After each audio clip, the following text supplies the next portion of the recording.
The shocking confession. What if your perfect life hid a deadly secret? Dive into this chilling true crime story. The phone call was recorded at 11:47 p.m. and what Jennifer Gledill said next would seal her fate forever. On September 28th, Jennifer Gledill called police to report her husband, Matthew Johnson, missing. The disappearance of Matthew Johnson, a Utah father and husband, and the arrest of his wealthy wife, Jennifer Gledill, for first-degree murder. Jen and I are home before and breaking bread with them. And then it turned out that she's responsible for his death. It was shocking, frankly. Hi everyone. My name is Sophie, and today we're going to take a look at another horrible case with you. Jennifer Gledhill and Matthew Johnson seem to have it all. Living in their $1 million home in Cottonwood Heights, Utah, they appeared to be the perfect family, a devoted military husband and a caring mother, raising their 3 children, aged 11, 7, and 5. Matthew, 51, was a respected member of the Utah National Guard's 19th Special Forces Group, a Green Beret who had served his country with honor for over a decade. His fellow soldiers described him as brilliant, reliable, and someone you could always count on for answers. Jennifer, 42, was seen as a devoted mother and supportive military wife who many of Matthew's friends described as nice, kind of a homebody. The family lived quietly in their upscale neighborhood, and to the outside world, everything seemed normal. Hit that like button and watch clip 2 for the marriage cracks that led to murder. Cracks in the perfect marriage behind closed doors. Their dream life was a nightmare. Get ready for the twists. But beneath the surface of this seemingly perfect marriage, cracks had begun to form months earlier. The couple had been considering divorce since July 2024, and court documents revealed a highly dysfunctional relationship that had been deteriorating for some time. In August 2024, Jennifer filed for a temporary protective order against Matthew, claiming she needed protection from her husband. However, when the case went before the court, the judge made a decision that would prove to be fatally significant. 3rd District Commissioner Russell Minus examined the evidence Jennifer presented and found that the videos she submitted actually showed her as unafraid and equally confrontational toward him. The commissioner noted that text messages from Jennifer to Matthew were repeatedly berating, belittling, and demeaning, if not outright attempting to goad him into a violent response. On September 16, 2024, just days before the tragedy that would shatter their family forever, Commissioner Minus dismissed the protective order, ruling that no abuse had occurred. He wrote something that now seems hauntingly prophetic. The conduct of the parties over the past several months is representative of a highly dysfunctional marriage, bringing out the worst in the parties. Clearly suggested that an action for divorce should have been filed long before reaching the current state of affairs. What the commissioner didn't know was that Jennifer had already made a decision that would ensure divorce proceedings would never be necessary. In the weeks leading up to September 2024, Matthew's behavior began to change dramatically. According to his friends, Jennifer's erratic behavior had become so disturbing that Matthew spent much of the final weeks of his life sleeping in a National Guard facility out of concerns about his staff. Eddie, in one of his last conversations with his longtime friend, retired Utah National Guardsman Kevin Thompson, Matthew had really come to the conclusion that a divorce needs to happen and it is time to move on. But Matthew never got the chance to move on. Subscribe now and jump to clip 3 to uncover her secret double life. The secret affair exposed had a lover and a loaded gun. This affair turned deadly fast. What Matthew didn't fully realize was that Jennifer had been living a double life. She was having an affair with another man, someone who would later become the key to unraveling the entire case. This wasn't just a casual fling. It was an intense relationship that consumed Jennifer's thoughts and emotions. On September 19, 2024, just 2 days before the murder, Jennifer showed her lover something that should have been a warning sign. She displayed a loaded gun to him, a Glock 19X that she kept in their home. At the time, he probably thought nothing of it. After all, many military families own firearms. But prosecutors would later reveal that Jennifer had been calculating and methodical in her planning. She had arranged for their 3 children to stay at her parents' house the night she planned to kill their father. The stage was being set for a confrontation that would end in tragedy. September 20, 2024 started like any other day, but by evening, the fragile facade of the Johnson-Gledhill marriage would finally crumble. Matthew had discovered the truth about his wife's affair, and witnesses would later report hearing a heated argument between the couple that night. According to Jennifer's later confession, Matthew confronted her, yelling at her because he knew she had been sleeping with someone else. The argument was intense, with years of marital problems finally exploding into the open. But what happened next would haunt everyone who learned about it. In the early hours of September 21st, 2024, as Matthew lay sleeping in their master bedroom, completely vulnerable and unaware of the danger he was in, Jennifer made a decision that would destroy multiple families forever. She took his own 9mm handgun and shot her husband in the head while he slept. Smash that notification bell and check out clip for the gruesome cover-up. The chilling cover-up: she buried him and bleached everything. How far would she go to hide the truth? According to her own confession, she then put Matthew's body into a rooftop storage container, sliding it down the stairs of their home before loading it into the back of their minivan. She smashed his phone and drove his truck to a nearby neighborhood, abandoning it blocks from their home. Then, in what can only be described as a methodical cover-up, Jennifer drove north with her husband's body and buried him in a shallow grave at a location that remains unknown to this day. When she returned home, she began an extensive cleanup operation.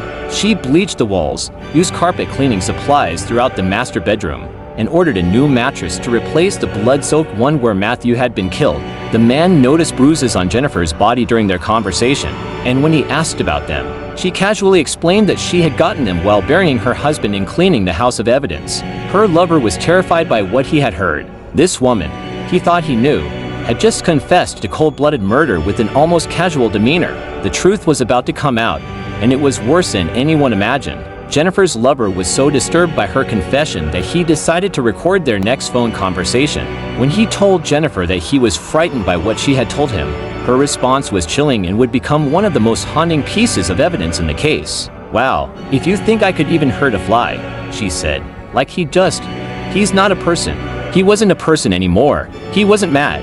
The cold detachment in her voice was unmistakable. She had dehumanized her husband so completely that his death meant nothing to her. But Jennifer's disturbing revelations didn't stop there. When her lover asked if she would be afraid if the situation were reversed, Jennifer replied, "Not if I deserved it. I always preached that I was like the Queen of Hearts in my past lives because I'm like off with their heads. I'm like, if we could just round up the scum of this earth and put them on an island or just kill them all, I could ship-shape this country back to a good place." Jennifer also asked her lover not to think of her as a monster and to remember who she was before she opened her mouth. The irony was not lost. She was asking for understanding after confessing to murdering the father of her children in cold blood. What made this conversation even more significant was that it took place before Matthew was officially reported missing. Jennifer was already referring to her husband in the past tense, even though no one else knew he was dead. Call to watch, like and share if you're hooked. The investigation unravels. Her lover turned her and watched the evidence pile up in this explosive reveal. 6 days after her confession to her lover, Jennifer finally reported Matthew missing to police. She told them that Matthew had said he would be gone for a week and told her not to call him. Meanwhile, the Utah National Guard had already begun searching for Matthew when he failed to report for duty on September 23rd. But unbeknownst to Jennifer, her lover had been collecting evidence against her. He had taken screenshots of their text messages and recorded their phone conversations. On October 2nd, 2024, he finally contacted police with information that would crack the case wide open. What happened next would shock even the most seasoned investigators. When Cottonwood Heights police executed a search warrant on the Johnson Gledill home on September 28th, they discovered a scene that told a very different story than the one Jennifer had been telling. In the master bedroom, investigators found a large blood-stained spot in the carpet underneath the bed. Blood was also found on the bed frame slats, which corroborated exactly what Jennifer had told her lover. The house wire bleached, and there were reddish-brown spots on the walls, bed frame, and blinds. Most tellingly, the mattress in the bedroom was brand new. Phone records would later show that Jennifer had ordered it on September 24th, just 3 days after the murder, and it had been delivered 2 days later. During the investigation, police also discovered GPS data from Jennifer's phone showing her movements on September 21st and 22nd. But the investigation was far from over. On October 24th, 2024, Jennifer's parents, Thomas Gledhill, 71, and Rosalie Gledhill, 67, were also arrested and charged for counts of obstruction of justice. Police discovered that the couple had spent over 5 hours at Jennifer's house in late September, despite initially claiming they were only there for less than an hour to pick up clothing. Investigators found that Rosalie had purchased a new mattress and had her phone remotely reset, losing all data about her whereabouts during the cleanup period. When police questioned Thomas about the master bedroom and alleged cleanup, he told them, "I did not go in where the incident happened. inadvertently revealing knowledge of a crime scene. During a search of the parents' home, police found a Glock 19X gun box wrapped in a child's onesie inside a plastic tote near Jennifer's bedroom. The container matched the description of the gun Jennifer had shown to her lover on September 19th. The family had tried to cover up the perfect murder, but their web of lies was quickly unraveling. Comment below your thoughts and watch clip for the heartbreaking end.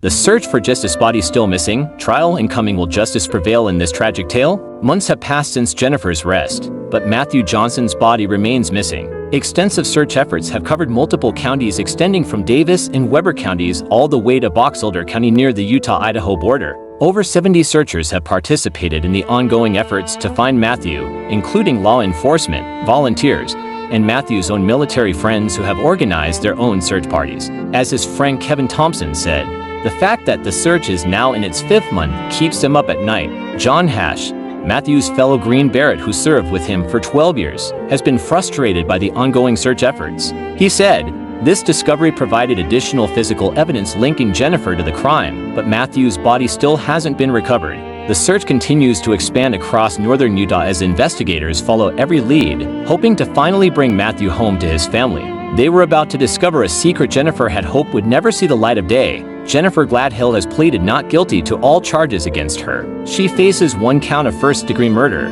5 counts of obstruction of justice, 1 count of possession of a controlled. They revealed that she had told her lover she would shoot herself before going to jail, demonstrating both her desperation and potential for further violence. The judge sided with prosecutors and denied Jennifer's request for bail, noting that she posed a risk to the community. She remains in custody at the Salt Lake County Jail. Adding another layer of complexity to the case is the question of Matthew's $500,000 Credential life insurance policy, with Jennifer named as the beneficiary.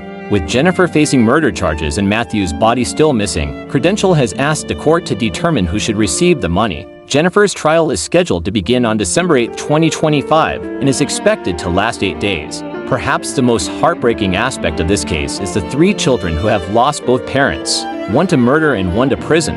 Matthew Johnson's family has released a statement through their victim representative saying, Jennifer Gledill killed her husband because he discovered her affair and she wanted to be free to pursue her relationship with her lover. Justice may eventually be served, but Matthew Johnson will never come home to his children. And somewhere in northern Utah, a devoted father and soldier lies in an unmarked grave, waiting for someone to finally tell the truth about where he can be found. Subscribe for more jaw-dropping true crime stories and turn on notifications. You won't want to miss the next one.